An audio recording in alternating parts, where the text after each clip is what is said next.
Hey everybody, it's Jason Blaha here, and I'm just sitting here drinking my morning coffee. Getting ready to get my day started, get my breakfast, get my squat on.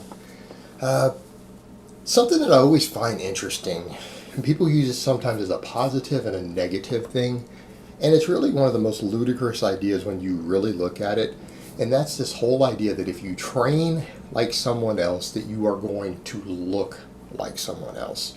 And this is one of the things that, again, that's used kind of over in the physique and bodybuilding world. That's not my area. But the thing is, it's used to give people ideas of how to train. And when you really look at it, it's absolutely absurd. And it seems to make sense at first because it's like, well, if you want to achieve what someone else has achieved, just do what they do. Well, the problem is that that's not how the human body works in regards to how you look. And in order to do what that person does, that doesn't mean just their training. That means you need to pick the same parents they had, get the exact same egg and sperm. Like, you basically need to be their identical twin, right? That's where you need to start. Because if you're not their identical twin, you're no longer doing everything that they did to be where they are, including starting from the conception process. Because that affects everything from muscle fiber distribution, bone structure, shape. Maybe things that happened through their childhood affected their growth rates, which could affect their frame size. It could affect a lot of things in the body. It's not just how someone trains that got them where they were. I mean, in a perfect example, people can use Ronnie Coleman. And I just want people to seriously think about this. Does anyone really think that if you run in Ronnie Coleman's routine, that you're going to look like Ronnie Coleman? I mean, does anybody really think that's possible? Like, well, no, because the guy's a genetic freak. The guy was on enormous amounts of drugs, everything else, right? Particularly when you guys start looking at bodybuilders who not only use tons of drugs, they put muscle implants in, they do all sorts of side enhancement. Almost every single guy in pro bodybuilding has fake muscle on top of it.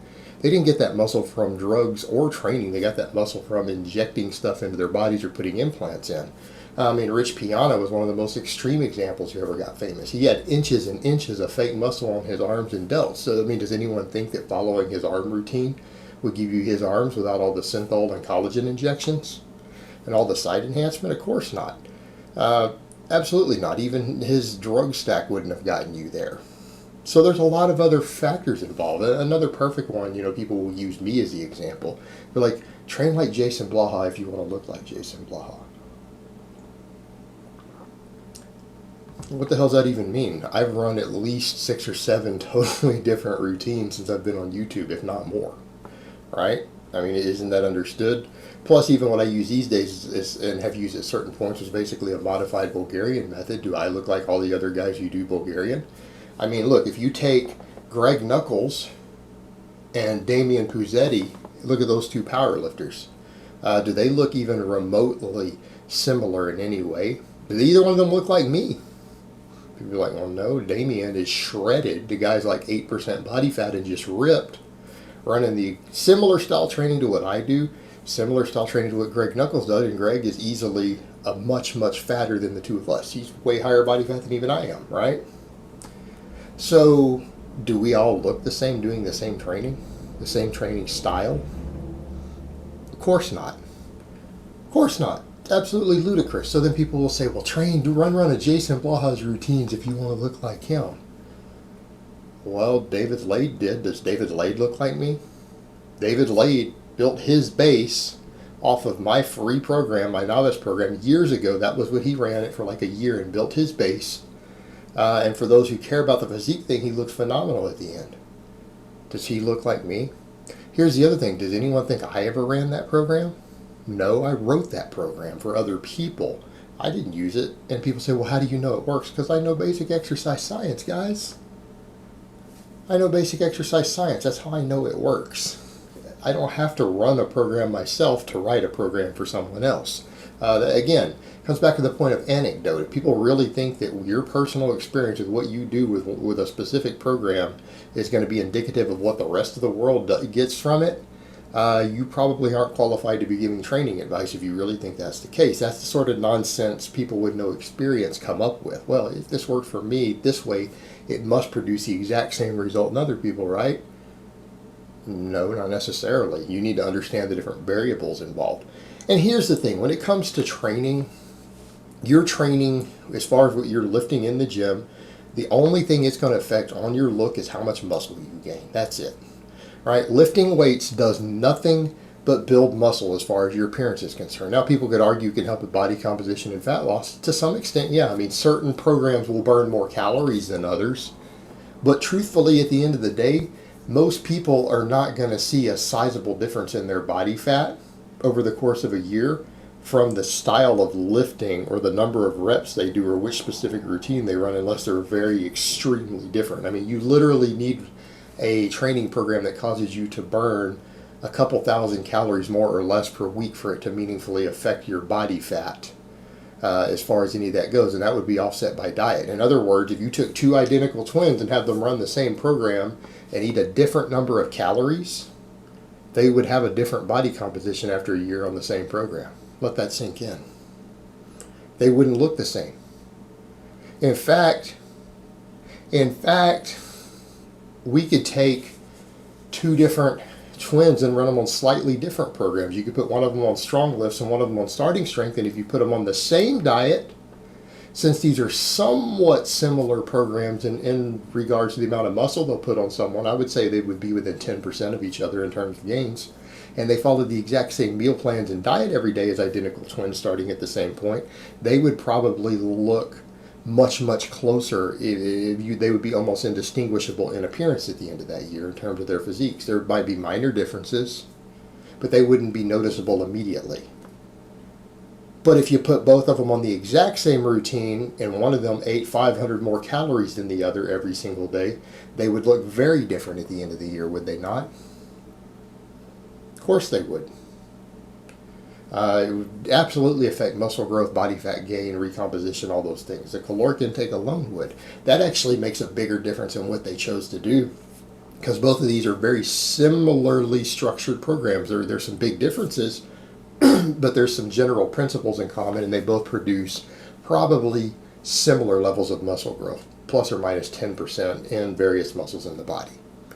That's all your training determines, basically, is how much muscle you gain or lose, or how little you gain in terms of your actual appearance for the most part. That's what your weightlifting does.